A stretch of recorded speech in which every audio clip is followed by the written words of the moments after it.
మిత్రులారా, ఇప్పుడు నేను దుబాయ్ నగరం లోపల ఉన్నాను. ఇది తెలంగాణ నుంచి అత్యధిక మంది కార్మికులు వచ్చి ఇక్కడ పనిచేసుకొని ఉపాధి కోసం బతుకుతూ ఉంటారు. వాళ్ళు ఈ దుబాయ్ నగరం లోపల మహాత్మా జ్యోతిరావు పూలే, బాబాసాహెబ్ అంబేద్కర్ల యొక్క జయంతి ఉత్సవాల్ని నిర్వహించడం కొరకు నన్ను ఇక్కడికి ఒక ప్రధానమైనటువంటి వక్తగా ఆహ్వానించారు. ఇది రేపు 8వ తారీఖు రోజున ఆల్కోజ్ దగ్గర ప్రాంతం లోపల జరగబోతా ఉంది.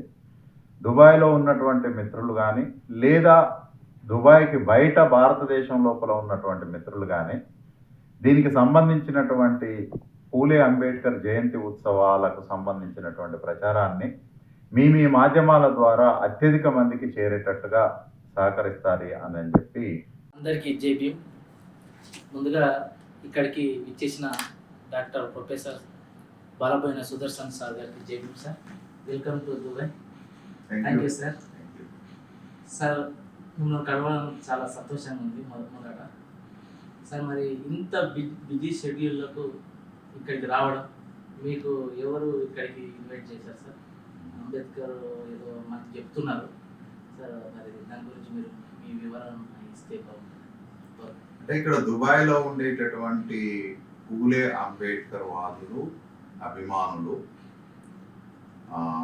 దుబాయ్ అంబేద్కర్ మూమెంట్ అనే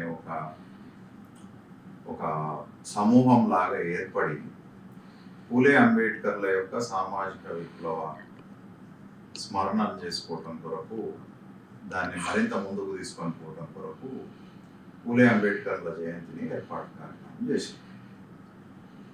ఇది రేపు లేదు, ఎల్లుండి 8వ తారీఖున ఆల్కోర్స్లో జరుగుతుంది. దీంట్లో ఉన్నటువంటి నిర్వాహకులు, ఆర్గనైజ్ చేసేటటువంటి మిత్రులంతా కూడా మన తెలంగాణ రాష్ట్రానికి సంబంధించినటువంటి ఎస్సీ, ఎస్టీ, బీసీ, ఇతర కులాలకు సంబంధించినటువంటి, అగ్రకుల పేదలకు సంబంధించినటువంటి వాళ్ళు కూడా ఇక్కడ పనిచేస్తున్న వాళ్ళు ఎవరైతే ఉన్నారో వాళ్ళు దీన్ని ఏర్పాటు చేయడం జరిగింది. దాంట్లో నన్ను వాళ్ళు ఈ సంవత్సరం జరుగుతున్నటువంటి జయంతికి నాతో మాట్లాడించాలి అని నిర్వాహకులు అనుకున్నారు. నేను కూడా హ్యాపీగా ఫీల్ అవుతా ఉన్నాను, దీంట్లో పాల్గొంటున్నాను. సార్, మరి ముఖ్యంగా ఇప్పుడు జరుగుతున్న భారతదేశంలో జరుగుతున్న అంబేద్కర్ మూవ్మెంట్కు దీనికి ఇక్కడ జరుగుతున్న మూవ్మెంట్కు గల మధ్య సంబంధము తేడా ఏందనుకుంటున్నాం సార్? అంటే అయితే నిజానికి బాబాసాహెబ్ అంబేద్కర్ జయంతి అనేది ప్రపంచం అంతటా జరుగుతుంది. అంటే అత్యంత సాధారణమైనటువంటి మనిషి, కడు పేదరికంతో ఉండే వాళ్ళ దగ్గర నుంచి మొదలుకుంటే అత్యున్నతమైనటువంటి చదువులు చదివే వాళ్ళు జర్మనీ, ఇంగ్లాండ్, అమెరికా, నార్వే ఇట్లాంటి కంట్రీస్ లోపల కూడా బాబాసాహెబ్ అంబేద్కర్ జయంతి ఉత్సవాలు జరుగుతూ ఉంటాయి. కానీ దుబాయ్లో జరగటం అనేటటువంటిది నిజానికి నన్ను బాగా ఆకట్టుకున్నటువంటి విషయం. ఎందుకు అని అంటే, దుబాయ్లో తెలంగాణ నుంచి, అంటే భారతదేశం అంతటి నుంచి దుబాయ్లో కార్మికులు పనిచేయడానికి చాలా మంది వస్తారు. కానీ ముఖ్యంగా ఒకప్పుడు తెలంగాణ రాష్ట్రాన్ని సాధించే క్రమం లోపల, కావాలి తెలంగాణ రాష్ట్రాన్ని ఏర్పాటు చేసుకోవాలనే క్రమం లోపల అన్ని రాజకీయ పార్టీలు కూడా దుబాయ్లో పనిచేస్తున్నటువంటి కార్మికుల జీవితాలని ఒక ప్రధానమైనటువంటి అంశంగా తెలంగాణ రాష్ట్రము సాధన ఉద్యమం లోపల ఉన్నాయి. సో ఆ తర్వాత కూడా ఈ ప్రాంతం లోపల ఇక్కడ పనిచేస్తున్నటువంటి కార్మికులు కూడా తెలంగాణ ఉద్యమానికి అనేక రకాలైనటువంటి సహాయ సహకారాలను అందించారు, సాధించుకోరు.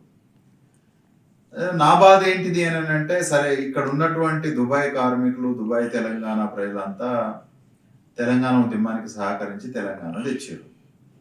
అయితే వాళ్ళు అది మాత్రమే తెస్తే సరిపోదు, ఇంకోటి కూడా తేవాల్సినటువంటి అవసరం ఉన్నది. భారతదేశం లోపల, ముఖ్యంగా తెలంగాణ రాష్ట్రం లోపల బహుజనుల నాయకత్వం లోపల పూలే అంబేద్కర్ తాత్విక సైద్ధాంతిక పునాదిగా ప్రభుత్వం ఏర్పడాలి. ఆ ఏర్పడటానికి ప్రపంచం నలువైపుల నుంచి సహకారం అందుతున్నప్పటికీ దుబాయ్ కార్మికులు అందించేటటువంటి సహకారం యొక్క విలువ స్థాయి చాలా ఉన్నతమైనటువంటి. సో నేను ఇక్కడికి రావడానికి ఒక ప్రధానమైనటువంటి కారణం ఏంటిది అని అంటే, పెద్దగా చదువుకున్నటువంటి మనుషులు జీవితం లోపల ఆర్థికంగా సామాజికంగా దివాలా తీసినటువంటి మనుషులు దుబాయ్కి వచ్చి పనిచేసి ఇక్కడ కన్నా కష్టం చేసి అక్కడ ఉన్నటువంటి కుటుంబాన్ని పిల్లల్ని పోషించుకోవడం కొరకు చదవడం కొరకు తమ బిడ్డల్ని కూడా పూలే అంబేద్కర్ లాగా మహోన్నతులుగా మార్చాలనేటటువంటి గొప్ప ఆకాంక్షతోటి ఇక్కడికి వచ్చి ఇక్కడ చాలా కష్టపడతా ఉన్నారు. వాళ్ళ సహకారాన్ని భారతదేశంలో జరిగేటటువంటి బహుజన రాజ్యాధికారపు దిశగా మలచడానికి, వాళ్ళ సహకారాన్ని అందించడానికి నేను ఇక్కడికి వచ్చినాను. వాళ్ళు ఇక్కడ పూలే అంబేద్కర్ జయంతి సభల్ని నిర్వహిస్తూ ఉన్నారు. ఆ సభల్లో పాల్గొని వాళ్ళు తెలంగాణ ఉద్యమానికి ఎట్లయితే సహకారం ఇచ్చారో భారతదేశం లోపల బహుజన రాజ్యం రావడానికి కూడా అట్లాంటి సహకారాన్ని అందించాలని కోరటానికి ఇక్కడికి వచ్చాం.